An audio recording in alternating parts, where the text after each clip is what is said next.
Students, welcome back to Sapna tutorial.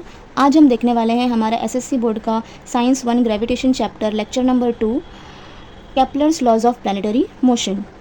ये laws को study करने के लिए हम कुछ यहाँ पे चीज़ें जान लेते हैं, जैसे कि ये लॉज किसके ऊपर बेस्ड है और इसको किसने डिस्कवर किया है। तो Kepler's laws of planetary motion, ये टॉपिक के नाम में ही साइंटिस्ट का नाम दिया हुआ है, दैट इज़ केपलर। केपलर जो है वो प्लैनेट्स के मोशन के ऊपर बहुत इंटरेस्टिंग तरीके से स्टडी करते थे, और वो थियोरी को स्टडी करते करते उन्होंने अपने 3 लॉज को डिराइव किया है। केपलर्स ने प्लैनेटरी मोशन एक साइंटिस्ट की हेल्प से किया है, एक साइंटिस्ट की थियोरी को फॉरवर्ड किया है, और उनका नाम था टाइको ब्राहे।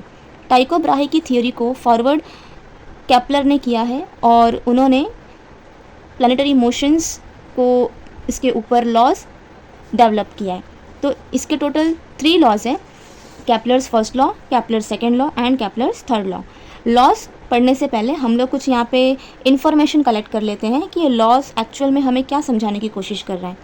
तो सबसे पहले कुछ टर्म्स देख लेते हैं कि टर्म्स क्या है। जैसे कि आप लोग देख सकते हैं कि यहाँ पे मैंने एक डायग्राम ड्रॉ किया है। ये डायग्राम में सबसे पहले मैंने एक कोन को ड्रॉ किया है, और फिर इसमें हम नोटिस कर सकते हैं कि मैंने यहाँ पे कुछ पॉइंट्स दिए हैं, point A and point B. अब पॉइंट ए क्या है, तो क्लास मैंने यहाँ पे कटिंग्स किए हैं। जो पॉइंट ए है वहाँ पे भी मैंने एक कटिंग किया है, और उस कटिंग से मुझे एक पर्टिकुलर शेप मिलता है। सिमिलरली पॉइंट बी में भी मैंने कुछ कटिंग किए हैं, और पॉइंट बी से जो मुझे कट पार्ट मिलता है वो ये है। तो इस तरीके से मुझे यहाँ पे 2 कटिंग्स मिल जाते हैं। तो अगर मैं इस कटिंग्स को आपको शो करूँ तो वो कुछ इस तरीके से दिखाई देता है। तो जो फिगर नंबर ए से हमें कटिंग मिला वो सर्कल है, वो शेप का नाम क्या है, सर्कल। लेकिन जो फिगर बी से हमें शेप मिला है वो सर्कल नहीं है, तो उसको हम, वो शेप को हम क्या बोलेंगे, वो शेप को हम एलिप्स बोलेंगे। अब दोनों में डिफरेंस क्या है, दोनों में डिफरेंस ये है कि सर्कल का सेंटर होता है लेकिन एलिप्स का सेंटर नहीं होता है। तो एलिप्स का क्या होता है, एलिप्स के होते हैं फोकस। क्या होते हैं, फोकस। अभी एक एलिप्स के 2 फोकस होते हैं। कितने फोकस होते हैं, 2 focus, focus F1 and focus F2, और उनका पोजीशन भी ऐसे ही कुछ होता है। अब 2 फोकस होते हैं इसलिए उनको प्लूरल फॉर्म में फोकाई बोलते हैं, और अगर एक फोकस रहेगा तो उसे हम फोकस ही बोलेंगे। ये था दोनों के बीच का डिफरेंस। तो अब ये शेप हमने क्यों स्टडी किया, ये शेप हमने इसलिए स्टडी किया ताकि हम केपलर्स फर्स्ट लॉ को अच्छे से समझ सकें। तो आइए देखते हैं हम केपलर्स के फर्स्ट लॉ। यहाँ पे कुछ और इन्फॉर्मेशन है अबाउट एलिप्स, दैट इज़, देखिए जैसे सर्कल का सेंटर होता है, तो सेंटर से अगर हम एक लाइन ड्रॉ करेंगे to the circumference of circle तो उसको रेडियस बोलते हैं। तो सर्कल का रेडियस कांस्टेंट होता है, राइट। लेकिन अगर मैं यहाँ पे एलिप्स ले लूँ, और एलिप्स का यहाँ पे समझ लीजिए मैंने ओ ले लिया है, ओ क्या है, सेंटर ले लिया है। तो सेंटर से अगर मैं एक हॉरिजॉन्टल लाइन ऐसे ड्रॉ करूँ, और इस पॉइंट को मैंने बी नाम दे दिया है, तो जो ओ बी है ये मैंने यहाँ पे एक लाइन ड्रॉ किया है, ठीक है। चलिए अब यहाँ पे मैं एक वर्टिकल लाइन भी ड्रॉ कर लेती हूँ ओ से। तो ओ से मैंने एक वर्टिकल लाइन ड्रॉ कर दिया है सी तक, तो ओ सी एक मेरा दूसरा लाइन हो गया। अगर अब मैं कंपेयर करूँ ओ बी एंड ओ सी, तो ऑब्वियस सी बात है, मुझे दिख रहा है कि दोनों का डिस्टेंस सेम नहीं है, ठीक है। तो अब यहाँ पे इसको हम क्या बोलेंगे, द डिस्टेंस, देखिए डी से लेके मीन्स ओ से लेके बी तक का जो डिस्टेंस होता है ना, उसको बोलते हैं सेमी मेजर एक्सिस, और ए से लेके बी तक का जो लेंथ होता है उसको बोलते हैं मेजर एक्सिस। इसको याद करना बहुत सिंपल है, A to B distance called it as major axis, और उसी के हाफ जो डिस्टेंस होगा उसको बोलते हैं सेमी मेजर एक्सिस, क्योंकि सेमी का मतलब ही होता है हाफ। वैसे ही यहाँ पे वर्टिकली अगर हम जाएंगे सी टू डी, वर्टिकल सी से लेके डी तक का जो डिस्टेंस रहेगा उसको हम बोलेंगे माइनर एक्सिस, और उसी के हाफ डिस्टेंस यानी कि ओ टू सी क्या रहेगा, सेमी माइनर एक्सिस। बस इतना ही हमको याद रखना है। तो यहाँ पे हम स्टार्ट करते हैं हमारा केपलर्स फर्स्ट लॉ। अभी देखिए, अभी हमने देखा कि सर्कल और एलिप्स में क्या डिफरेंस होता है, और मोस्ट इम्पॉर्टेंटली हमने एलिप्स के बारे में स्टडी किया। अभी एलिप्स के बारे में स्टडी करने का रीज़न क्या है कि केपलर ने अपने फर्स्ट लॉ में बताया कि हमने अब तक यही पढ़ा था कि जितने भी प्लैनेट्स होते हैं वो सन के अराउंड सर्कुलर मोशन करते हैं, लेकिन वो गलत है। उन्होंने क्या बोला कि जितने भी प्लैनेट्स होते हैं वो सन के अराउंड एलिप्टिकल ऑर्बिट में घूमते हैं, यानी कि उनका जो रेवोल्यूशन होता है वो एलिप्टिकल ऑर्बिट होता है, यानी कि सर्कुलर फॉर्म नहीं करते हैं वो। जैसे कि ये हमारा सन हो गया, ठीक है, और ये हमारा प्लैनेट अर्थ हो गया, तो अर्थ यहाँ पे सर्कुलर मोशन नहीं करेगा, अर्थ यहाँ पे एलिप्टिकल ऑर्बिट को फॉलो करेगा, यानी कि उसका ऑर्बिट कैसा है, एलिप्टिकल है। एलिप्टिकल मतलब कौन सा शेप, एलिप्स शेप। तो इसका जो डेफिनेशन है वो क्या है, the orbit of a planet is an ellipse. तो ये तो केपलर ने बता दिया कि जितने भी प्लैनेट है उनका ऑर्बिट कैसा है, एलिप्स है। अब एलिप्स में सेंटर होता है, नहीं होता है, तो एलिप्स में क्या होते हैं, फोकाई होते हैं। फोकाई यानी कि 2 फोकस होता है, लेकिन हमारे पास सन कितने हैं, सन तो एक ही होता है। तो सन जो है दोनों फोकस पे प्रेजेंट नहीं रह सकता, वो दोनों फोकस में से किसी भी एक फोकस पे ही प्रेजेंट हो सकता है, इसीलिए हमने उसको कोई भी एक फोकस पे यहाँ पे प्रेजेंट कर दिया है। तो जो हमारा सन है, this is right now present at one of the focus. तो यही हमारा केपलर्स फर्स्ट लॉ है, the orbit of a planet is an ellipse with sun at one of the foci. यानी कि केपलर ने स्ट्रेट अवे एक्सप्लेनेशन दे दिया है कि जितने भी प्लैनेट्स होते हैं around the sun they always revolve in elliptical orbit. This is our Kepler's first law. तो यहाँ पे हम स्टार्ट करते हैं Kepler second law. Kepler second law का स्टेटमेंट क्या है, the line joining the planet and the sun sweeps equal areas in equal intervals of time. इसका मतलब क्या है, देखिए मैंने यहाँ पे एलिप्स ले लिया, यानी कि एलिप्टिकल ऑर्बिट ले लिया है, जहाँ पे हमारा प्लैनेट क्या करेगा, रिवॉल्यूशन करेगा। अभी यहाँ पे थोड़े बहुत अजम्पशन है, अज्यूम करेंगे, इसको हम अजम्पशन के बेस पे क्या करेंगे, स्टडी करेंगे। तो यहाँ पे मैंने फोकस पे क्या ले लिया है, सन को ले लिया है, और सन से थोड़े डिस्टेंस पे हमारा क्या है, अर्थ प्लैनेट है ए पोजीशन पे। यहाँ पे सबसे पहले हम थोड़ा पोजीशन को डिफाइन कर लेते हैं। देखिए हमारा अर्थ जो है वो सन के सबसे करीब कब होगा, जब वो ए पोजीशन पे होगा, तब अर्थ को सबसे करीब माना जाता है सन से। और उस पोजीशन को when earth is very much closest to the sun, that position is called as perigee position. उसको कौन सा पोजीशन बोलते हैं, पेरिजी। तो अब इसका उल्टा करते हैं, यानी कि हमारा अर्थ सन से सबसे दूर पे कौन से पोजीशन पे होगा, तो इसके ठीक ऑपोजिट वाले पोजीशन पे, यानी कि एफ पोजीशन पे हमारा जो अर्थ है वो सन से सबसे दूर होगा, यानी कि planet is very much farthest from the sun, that position is called as apogee position. तो यहाँ पे हमने पोजीशन को डिफाइन कर लिया। अब हम इसको केपलर सेकेंड लॉ को स्टडी करते हैं। जैसे कि मान लीजिए कि अभी हमारा प्लैनेट जो है वो ए पे है, अब earth keeps on revolving around the sun, तो वो कांस्टेंट तो रहेगा नहीं, तो वैसे रिवॉल्यूशन करते करते हमारा जो अर्थ है वो ए से आ गया है बी पे। कहाँ से आ गया, ट्रैवल करते करते ए से बी तक उसने ट्रैवल किया।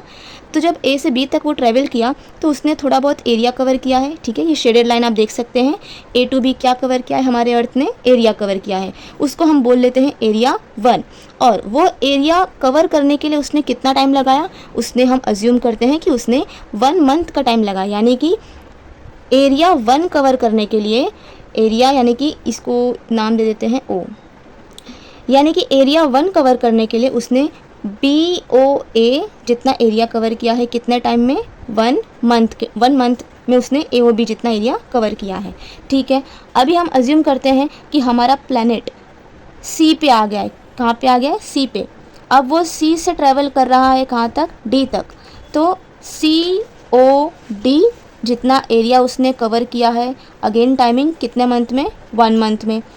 ओके, अब मान लेते हैं कि हमारा जो अर्थ है वो कहाँ आ गया है, ई पे आ गया है। तो वो ई से अगेन वो रिवॉल्यूशन करते करते कहाँ तक आ गया, एफ तक आ गया। अब ई से एफ तक आने के लिए भी उसने कितना टाइम लिया है, 1 मंथ टाइम लिया है, ठीक है। तो इसने टोटल 3 एरिया कवर किया है, एरिया 1, एरिया 2, एरिया 3। और ये तीनों एरिया कवर करने के लिए उसने टाइम सेम लगाया, यानी कि तीनों एरिया कवर करने के लिए उसने इक्वल टाइम कंज्यूम किया है, यानी कि तीनों एरिया उसने 1 मंथ में कवर किया है। इसका मतलब क्या है, इसका मतलब ये है कि sun line joining the planet and the sun, यानी कि हमने एक लाइन को ज्वाइन किया है प्लैनेट और सन के बीच में, so that is a line joining. और ये क्या कर रहा है, ये इक्वल एरिया कवर कर रहा है, यानी कि हमारा area AOB area COD and area EOF, ये तीनों देखने में अलग लग रहे हैं, लेकिन एक्चुअल में ये एरिया इन्होंने क्या किया है, इक्वल कवर किया है। अब ये देखने में अलग क्यों लग रहा है, इसके पीछे का रीज़न है हमारा ग्रेविटेशनल फोर्स, यानी कि ग्रेविटी इसके पीछे की रीज़न हो सकती है। बिकॉज ऑफ सन रेज हमारा जो अर्थ है वो उसके स्पीड में वेरिएशंस आ जाते हैं, यानी कि उसकी वेलोसिटी में कुछ चेंजेस आ जाते हैं। जैसे कि आप देख रहे हैं, जब उसने एरिया AOB कवर किया तब यहाँ पे थोड़ा हमें एरिया ज़्यादा दिख रहा है। ये एरिया ज़्यादा नहीं है, यहाँ पे थोड़ा उसका स्पीड ज़्यादा हो गया है, क्योंकि ये सबसे क्लोज़ है।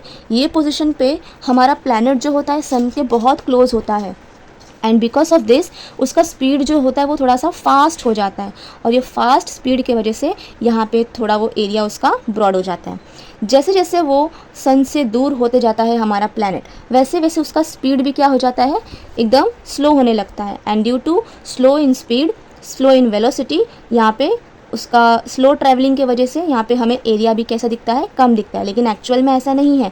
एक्चुअल में उसने क्या किया है, इक्वल एरिया ही कवर किया है। बिकॉज ऑफ ग्रेविटेशनल फोर्स उसकी स्पीड में वेरिएशंस आ जाते हैं, और स्पीड फास्ट एंड स्लो होने की वजह से एरिया भी हमें कैसा दिखता है, डिफरेंस दिखता है। लेकिन एरिया में कोई डिफरेंस नहीं है, बिकॉज टाइमिंग यहाँ पे क्या है, सेम है। तो सेम टाइमिंग में उसने क्या किया है, इक्वल एरिया कवर किया है। And this is nothing but our Kepler's second law.